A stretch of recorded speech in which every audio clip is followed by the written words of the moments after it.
Okay, so GDR, of course, just one country, and the Soviet Union comprised a whole bunch of countries.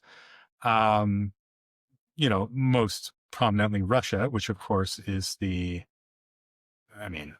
the ones who took over all the other countries and said, you're now part of the USSR.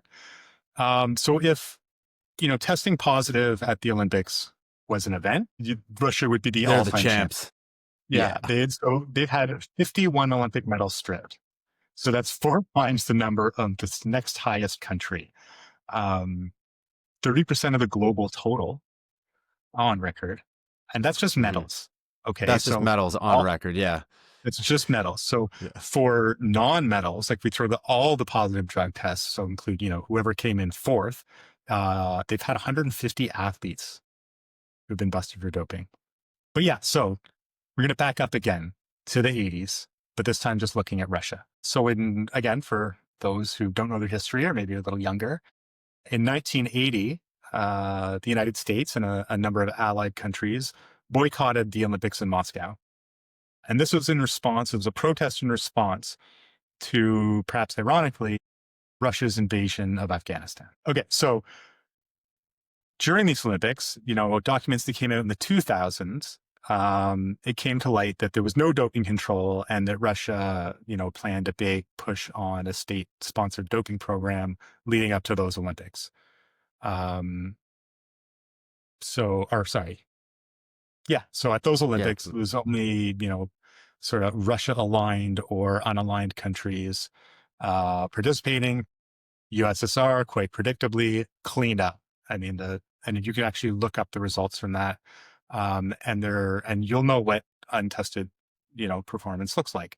And it's more, but what's noteworthy is it's not like a crazy amount more. It's less than 10% more, on average. But everyone is a bit stronger, but maybe not what you might think.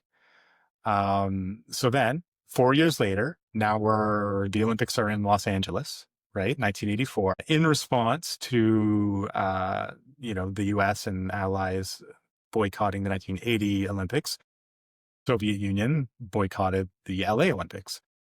And in their place, they held their own games, which they called the Friendship Games. Friendship.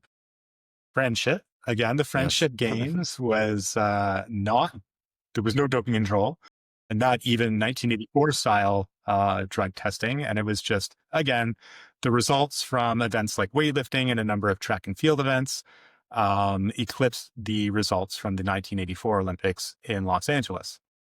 Again, Part of this was also to basically compare them to the 1984 Olympics because they wanted to show that, they were better. Like there was a whole nationalist aspect to it. Yeah. Oh, for sure. That's Yeah.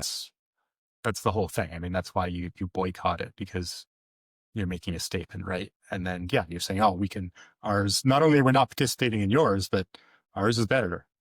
Yeah. They were So, actively yeah, doing it too. no, Yeah. certainly their willingness to, do whatever they needed to achieve a result was demonstrated. So more recently, Russia received a countrywide ban from WADA, and it came to light that they were once again engaged in state-sponsored campaign to evade drug testing. And I won't go too much into this because this is actually like the documentation on this is too much of it, and it goes on with appeals and back and forth between Russia and WADA and the IOC. So very short shrift. Cole's notes version. Too long, don't read.